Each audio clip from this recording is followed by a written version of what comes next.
नमस्कार, PK Rohila study point YouTube channel पर आप सभी का एक बार फिर से स्वागत। शिक्षा विभाग से जुड़ी नवीनतम अपडेट, पे मैनेजर, शाला दर्पण, कंप्यूटर एवं तकनीक ज्ञान और सभी प्रतियोगी परीक्षाओं की तैयारी के लिए आज इस चैनल को सब्सक्राइब करें। नमस्कार दोस्तों, आज हम पूर्ण प्रतियोगिता की स्थिति में फर्म का साम्य या उत्पादन कीमत निर्धारण कैसे होता है किसी पूर्ण प्रतियोगी फर्म का, उसके बारे में पढ़ेंगे। पिछले वीडियो में हमने पूर्ण प्रतियोगिता क्या होती है, उसमें कौन कौन सी विशेषता होती हैं उसके बारे में पढ़ चुके हैं, उसका अलग वीडियो बना हुआ है। इस वीडियो में हम केवल कोई व्यक्तिगत फर्म वस्तु की कीमत और उत्पादन की मात्रा कैसे निर्धारित करती हैं उसके बारे में पढ़ेंगे, जिस स्थिति को हम कहते हैं फर्म का साम्य अथवा संतुलन या फर्म द्वारा उत्पादन एवं कीमत निर्धारण। देखिए, फर्म द्वारा जो वस्तु की कीमत और उत्पादन की मात्रा निर्धारित की जाती हैं उसका अध्ययन हम दो तरीके से कर सकते हैं, अल्पकालीन संतुलन और दूसरा दीर्घकालीन संतुलन। तो पहले हम पढ़ेंगे अल्पकाल में फर्म का संतुलन कहाँ पर होगा। ठीक है, तो देखिए सबसे पहले हम देखते हैं कि अल्पकाल क्या होता है।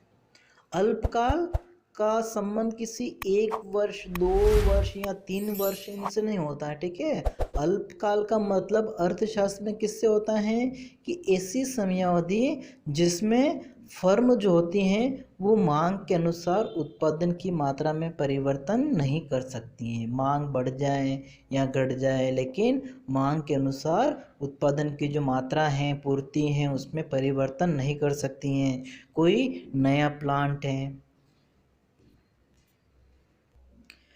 नई मशीनरी स्थापित नहीं कर सकती हैं, फर्म अपनी उत्पादन क्षमता को नहीं बढ़ा सकती हैं। ठीक है, और फर्म की जो लागतें होती हैं उसमें अंतर पाया जाता है, मतलब स्थिर और परिवर्तनशील लागतें पाई जाती हैं। अब देखिए, पूर्ण प्रतियोगिता की स्थिति में अल्पकाल में फर्म जो है उसे असामान्य लाभ या सामान्य लाभ या हानि, इन तीनों में से किसी भी स्थिति का सामना करना पड़ सकता है। ठीक है, तो अल्पकाल में फर्म को अतिरिक्त लाभ या जिसे हम असामान्य लाभ भी कह सकते हैं, या सामान्य लाभ की स्थिति भी हो सकती है, या फिर हानि की स्थिति भी हो सकती है। तो सबसे पहले हम देखेंगे कि असामान्य लाभ क्या होता है, अतिरिक्त लाभ क्या होता है। तो देखो, इससे पढ़ने से पहले जब हमने फर्म का संतुलन पढ़ा था तो उसमें हमने देखा था कि पूर्ण प्रतियोगिता की स्थिति है या एकाधिकार की स्थिति है, तो उसमें फर्म के संतुलन के लिए क्या जरूरी है, जो दोनों सीमांत वक्र हैं, सीमांत लागत वक्र, ठीक है, मार्जिनल कॉस्ट कर्व जो अल्पकालीन है, शॉर्ट रन SMC, और जो मार्जिनल रेवेन्यू है वो दोनों क्या होना चाहिए, बराबर। सीमांत आगम और सीमांत लागत दोनों क्या होना चाहिए, बराबर। तो इन दोनों के आधार पर हम किसका निर्धारण करेंगे, संतुलन का। ठीक है, और फर्म को लाभ हो रहा है या हानि, उसका निर्धारण करने के लिए हम कौन से वक्रों का प्रयोग करेंगे, औसत लागत वक्र और औसत आगम, AR और AC वक्रों का प्रयोग करते हैं। तो सबसे पहले हमारी स्थिति है असामान्य लाभ, या जिसे हम अतिरिक्त लाभ भी कह सकते हैं, एबनॉर्मल प्रॉफिट। तो फर्म को असामान्य लाभ को दर्शाने के लिए हम क्या करते हैं, ऐसी स्थिति जिसमें AR ज़्यादा होना चाहिए किसकी तुलना में, AC की तुलना में, प्रति इकाई आय प्रति इकाई लागत से ज़्यादा है, तो ये फर्म के लिए अतिरिक्त लाभ या असामान्य लाभ की स्थिति होती हैं। इसको हम इस डायग्राम से समझा सकते हैं। तो इस डायग्राम के लिए हम क्या करेंगे, सबसे पहले हम बनाएंगे AR और MR वक्र, दोनों बराबर होते हैं, पूर्ण प्रतियोगिता की स्थिति है। फिर हम बनाएंगे सीमांत लागत वक्र, ये बना दिया हमने सीमांत लागत वक्र, और संतुलन की स्थिति कहाँ पे होगी, इस E बिंदु पर होगी।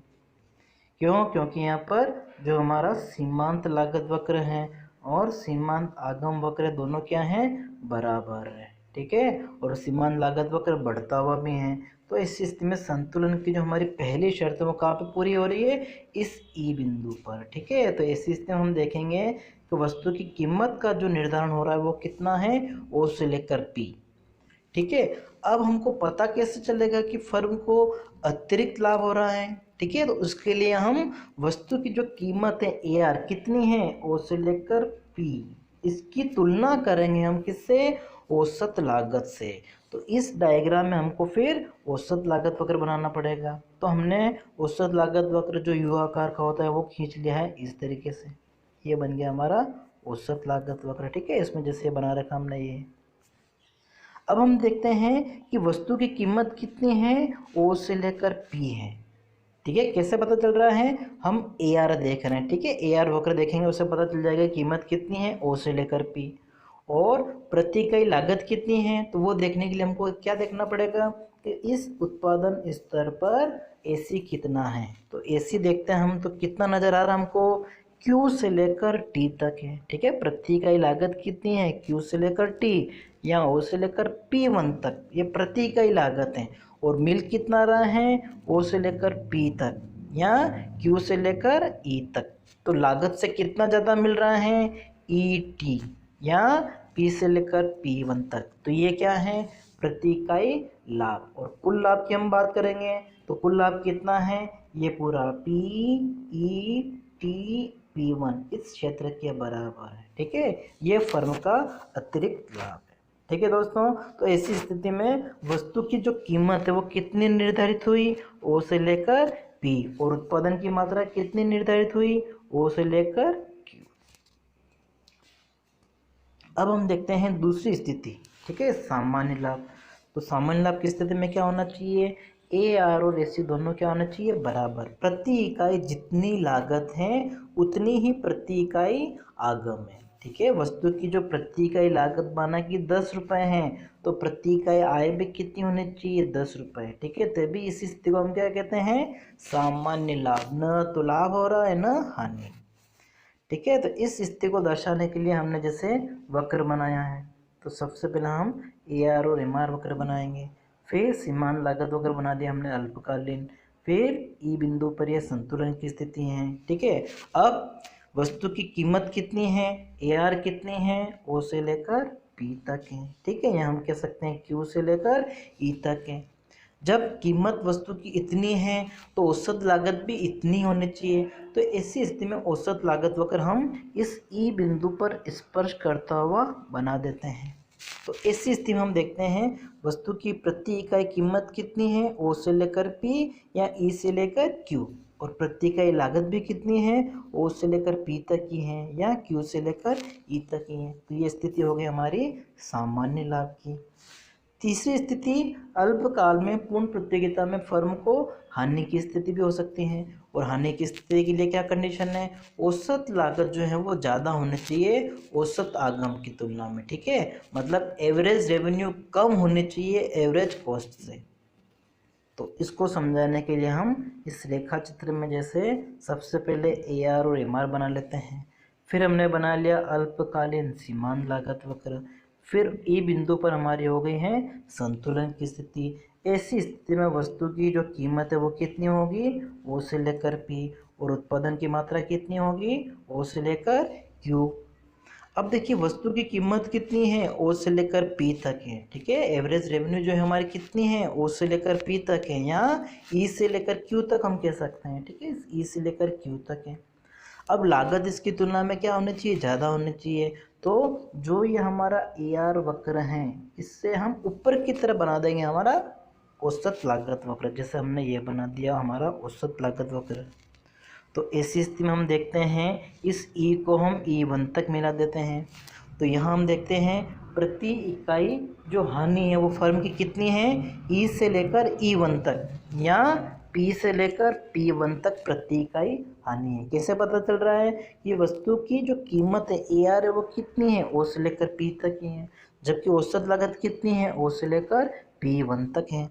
तो P से लेकर P1 तक प्रति इकाई हानि हो रही है। और कुल हानि कितनी है, तो इस पूरे क्षेत्र के बराबर P P1 E1 E के बराबर ये कुल हानि की स्थिति है हमारी। अब हम बात करते हैं कि जब फर्म को अल्पकाल में हानि होती है तो वो उत्पादन जारी रखेगी या नहीं। तो अल्पकाल में हानि की स्थिति में फर्म जो है अपना उत्पादन कब तक जारी रखेगी, जब तक कि उसे औसत परिवर्तनशील लागत की प्राप्ति होती रहेगी। ठीक है, ABC मतलब वस्तु की जो कीमत है, AR हैं, वो जब तक औसत परिवर्तनशील लागत के बराबर हैं तब तक उत्पादन जारी रखेगी। और उसके बाद में अगर कीमत इस ABC से भी कम हो जाती है तो फर्म उत्पादन बंद कर देगी।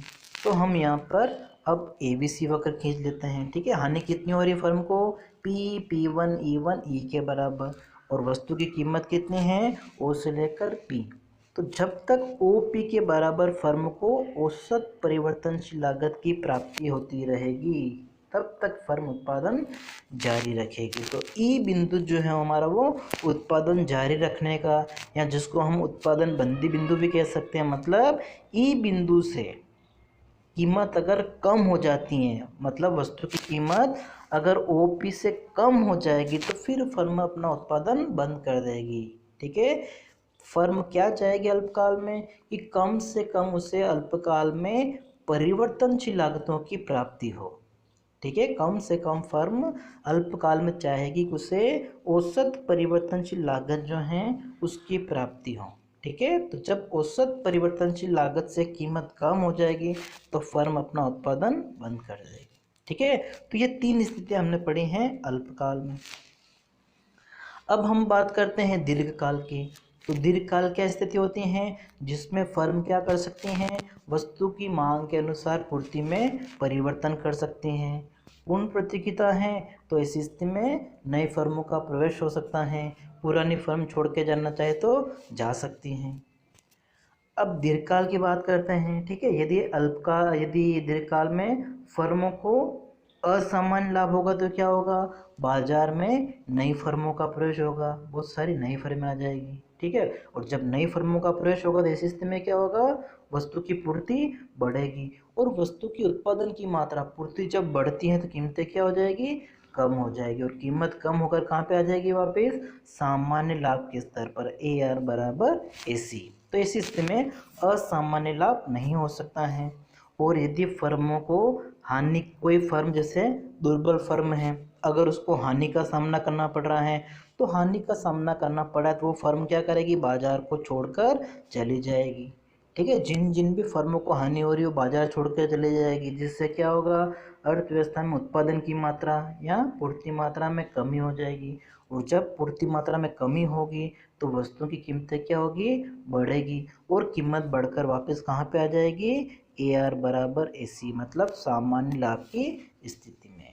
तो जब हम बात करते हैं दीर्घकाल की, तो दीर्घकाल में पूर्ण प्रतिस्पर्धा में फर्मों को सामान्य लाभ की प्राप्ति होती है। ठीक है, जिसका प्रमुख कारण क्या है, कि दीर्घकाल में नई फर्मों का प्रवेश और बहिर्गमन स्वतंत्र होता है।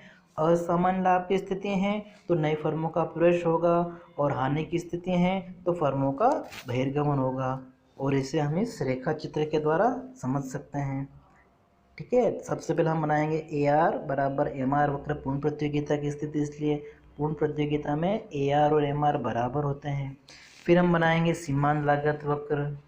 फिर संतुलन की स्थिति कहाँ पे होती है, जहाँ पे AR और MR बराबर होते हैं, तो E बिंदु संतुलन की स्थिति है। ऐसी स्थिति में वस्तु की कीमत कितनी होगी, O से लेकर P, और उत्पादन मात्रा कितनी होगी, O से लेकर Q। अब जब कीमत OP है तो औसत लागत भी कितनी होगी, O से लेकर P होगी। तो ऐसी स्थिति में हमारा जो दीर्घकालीन औसत लागत वक्र है वो E बिंदु को स्पर्श करता हुआ बनता है। ठीक है, जो क्या दर्शाता है, वस्तु की कीमत OP और प्रति इकाई लागत भी OP है, मतलब कीमत और लागत दोनों समान हैं, जो सामान्य लाभ की स्थिति को दर्शाता है। ठीक है दोस्तों, तो ये हमारा जो विश्लेषण था वो पूर्ण प्रतियोगिता में फर्म का संतुलन कह सकते हैं, या अल्पकाल में और दीर्घकाल में उत्पादन एवं कीमत निर्धारण कैसे होता है उसके बारे में पढ़ा है।